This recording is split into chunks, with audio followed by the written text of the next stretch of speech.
Olá, meus queridos alunos do nono ano, saudade de vocês.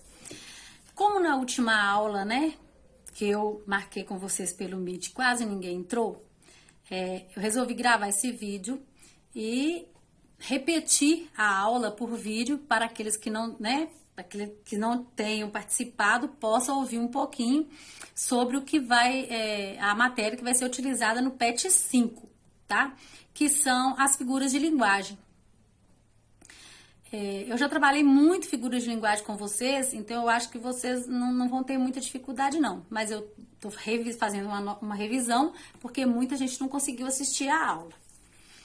Entende-se por figuras de linguagem, figuras de estilo ou mesmo figura de oratória, o tipo de conteúdo ligado à parte estilística da gramática, cujo objetivo seja a análise de casos específicos de usos expressivos na língua portuguesa. Ou seja, qualquer forma de comunicação, de expressão que eu uso num texto, numa oratória, diferente da comum, eu posso chamar de figuras de linguagem. A figura de linguagem, eu tenho a figura de linguagem comum, a figura de sintaxe e a figura de oratória. Quais que são os objetivos da figura de linguagem? É o uso de recursos expressivos para gerar conteúdos que representam a intenção do locutor, da pessoa que está falando, para que o seu locutário, né, o seu interlocutor, consiga entender, mas de uma forma que o locutor fale de forma diferente, as expressões que ele usa. Isso eu posso falar figuras de linguagem. Posso falar que se chama figuras de linguagem. Uma opinião técnica, vou ler para vocês.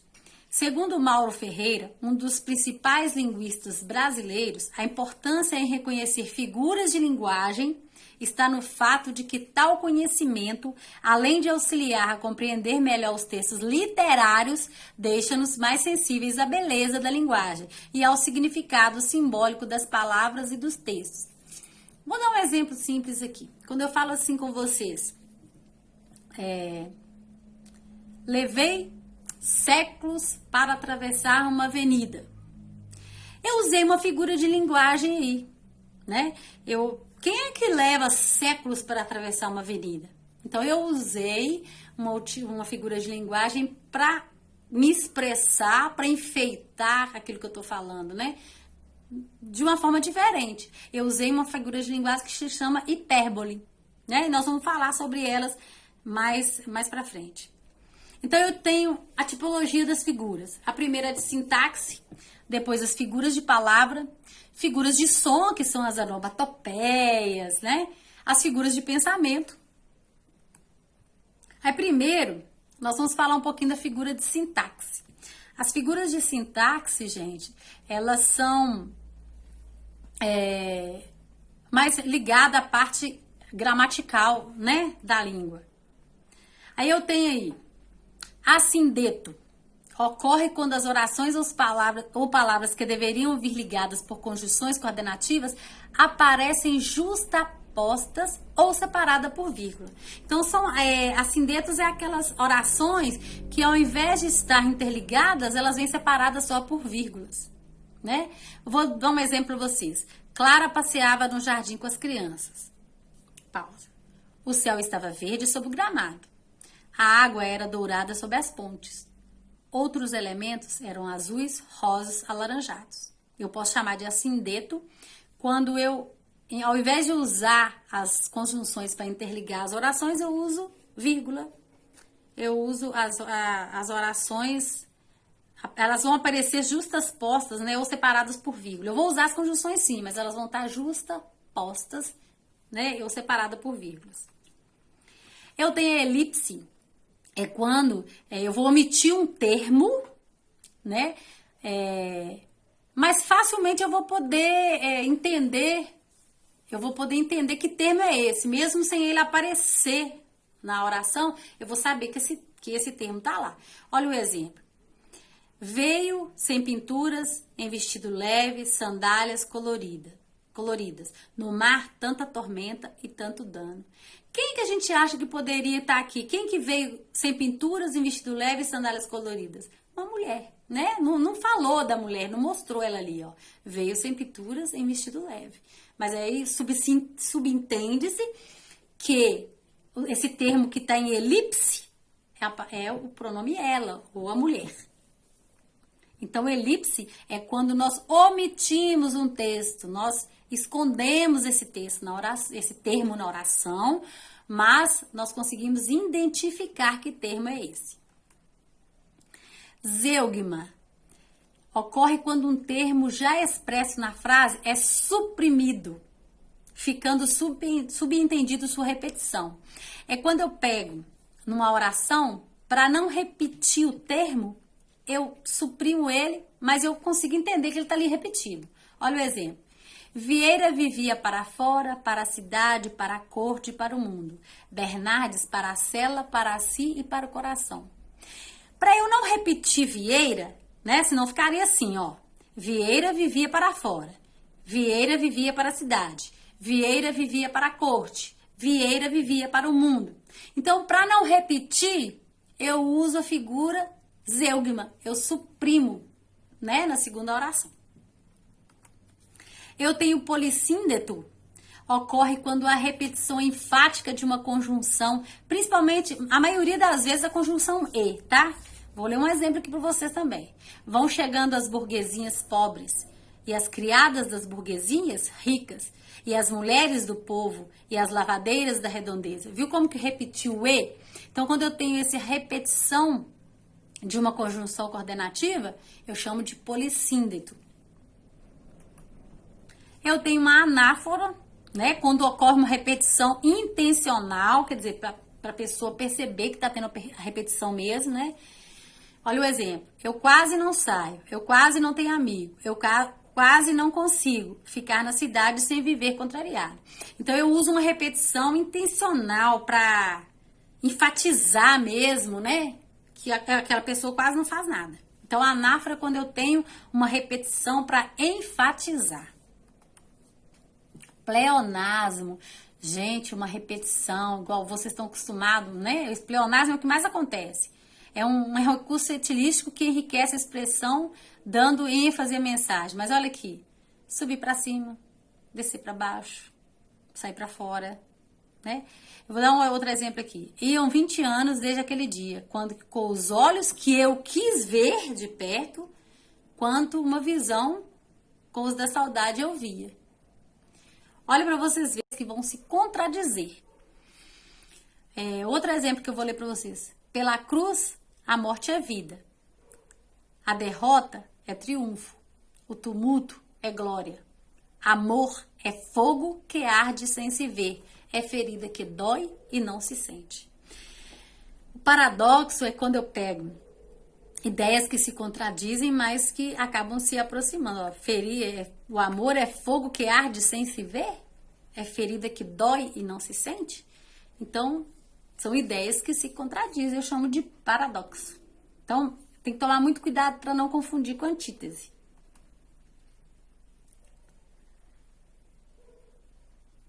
Gente, então, eu tenho o apóstrofe, que ocorre quando há invocação de pessoa ou algo, real ou imaginário, que pode estar presente ou ausente. Então, o apóstrofe, geralmente eu vou invocar, né, pessoa ou algo, real ou imaginário, pode estar presente ou ausente. Quando a gente clama ao Senhor, tende piedade, Senhor, de todas as mulheres, porque ninguém mais merece tanto amor e amizade. Quando eu falo tende piedade, Senhor, eu estou usando um apóstrofe, né, invocação. Eufemismo também é usado, né? É uma figura de pensamento. É quando eu falo assim, Carlos bebeu a morte, né? Eu também tô querendo dizer que ele morreu, mas assim, de uma forma mais agradável. Tem um outro exemplo aqui também, olha. Se alguma cunhatã se aproximava dele para fazer festinha, Macunaíma punha a mão nas graças dela, cunhatã se afastava. Ou quando eu falo assim com a para não falar que ela é mal educada, para não falar que ela é desagradável, que ela é grosseira, eu falo assim, você não é tão educada, né? Eu uso uma palavra, uma expressão mais agradável para não dizer o contrário, né? Tem a hipérbole que eu já dei exemplo para vocês, né? Quando eu dei o exemplo lá, levei um século para atravessar a avenida, dá sentido de exagero. Então é quando eu uso uma expressão que causa exagero. Levei um século para atravessar a avenida, levei horas para almoçar. Por aí. E a ironia, né, gente, que vocês conhecem bem. Às vezes chega um amiguinho perto de vocês, vocês falam assim, nossa, você tá tão bonito, mas na verdade você quer dizer o contrário, né? Que a pessoa não tá bem arrumada, a pessoa tá feia. Então isso aí é uma ironia. Por exemplo, olha, os jovens entrebeijam-se porque não podem morder-se uns aos outros. Como você foi bem nas provas, não tirou a nota mínima. Parece um anjinho aquele menino, briga com todos que estão por perto. É uma ironia. Nó, aquele menino é abençoado, briga com todo mundo que está por perto. Eu falo que é abençoado e falo que ele briga. É uma ironia que eu estou usando.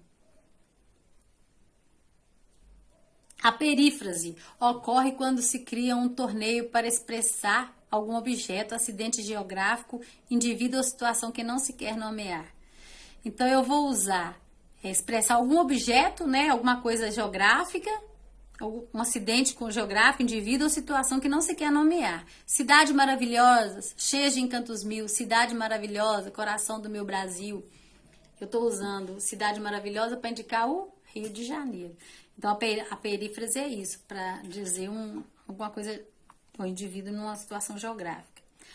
Prosopopeia é quando eu dou vida a seres inanimados. Eu vou dar ação, eu vou dar fala, eu vou dar sentimentos a seres animados, de seres animados a seres inanimados ou imaginários. Eu já dei muito esse exemplo para vocês assim, olha. A lua anda no céu. Lua pode andar? Não. As pedras andam vagarosamente. O livro é um mudo que fala, um surdo que ouve, um cego que guia. A floresta gesticulava nervosamente diante da serra. O vento fazia promessa suave. O vento pode fazer promessa suave? Não. Então, quando eu uso essas expressões que dão vida a seres inanimados, eu chamo de prosopopeia ou personificação. Então, gente, para a gente terminar isso tudo, eu vou terminar com uma expressão bem bonitinha aqui que tem antítese. Não há no mundo alegria sem sobressalto, concórdia sem dissensão, descanso sem trabalho, riqueza sem miséria. Então, portanto, vocês devem estudar bastante as figuras de linguagem. No PET 5, vocês vão utilizar um pouquinho dessas figuras de linguagem que eu falei aqui, tá? Se vocês tiverem alguma dúvida, pode me procurar no privado, no grupo ou na plataforma. Um grande beijo para vocês.